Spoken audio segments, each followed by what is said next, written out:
तो ये रहा हमारा आईफोन एक्स। तो इसको हम सील को ओपन कर लेते हैं।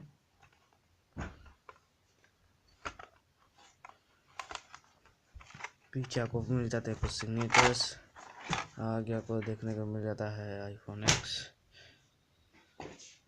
बस करिए और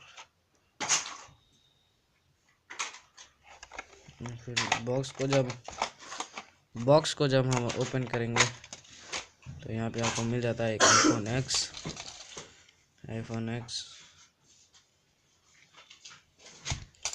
ये उसकी बैटरी, बाकी सब सिम इजेक्टर टूल है। बस आज के वीडियो में इतना ही, मिलता हूँ नेक्स्ट वीडियो में।